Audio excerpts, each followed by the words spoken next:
বারবার পেচ্ছাপে ইনফেকশন মানে recurrent urinary tract infection কোন তিনটে কারণের জন্য বেশি হয়? প্রথমে আমাদের জেনে নিতে হবে রেকারেন্ট ইউরিনারি ট্র্যাক্ট ইনফেকশন কখন বলা হবে। যদি 6 মাসের মধ্যে 2 বার বা 1 বছরের মধ্যে 3 বার ইউরিনারি ট্র্যাক্ট ইনফেকশন হয়।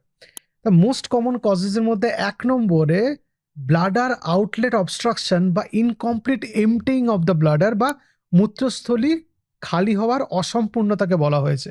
সেটা প্রস্টেট বেডে হতে পারে, এটা ব্লাডার আউটলেট অবস্ট্রাকশন হয়ে হতে পারে, অথবা কোনো একটা প্রস্টেটের টিউমার আছে বা নিউরোজেনিক ব্লাডার, এমন একটা অসুখ হয়েছে যে ব্লাডারের নার্ভগুলো ক্ষতিগ্রস্ত হয়েছে, সেই ক্ষেত্রেও আমাদের হতে পারে। 2 নম্বর, পুয়ার পেরিনিয়াল হাইজিন বা ওই জায়গার হাইজিন অতটা ভালো করে মেনটেন্ড হচ্ছে না।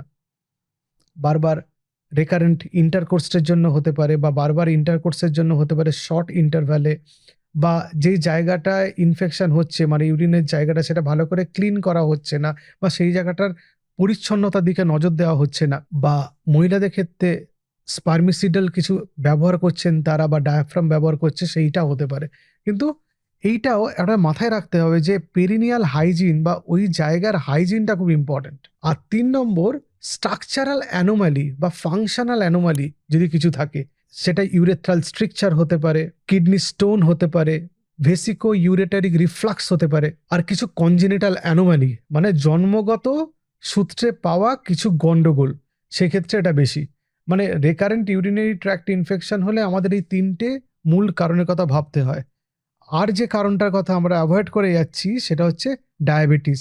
ডায়াবেটিস হলে দেখা গেছে রেকারেন্ট ইউরিনারি ট্র্যাক্ট ইনফেকশন হয়, কারণ লোকাল ইমিউনিটি কম থাকে এবং ডায়াবেটিসে ব্যাকটেরিয়া খুব তাড়াতাড়ি গ্রো করে ইউরিনে।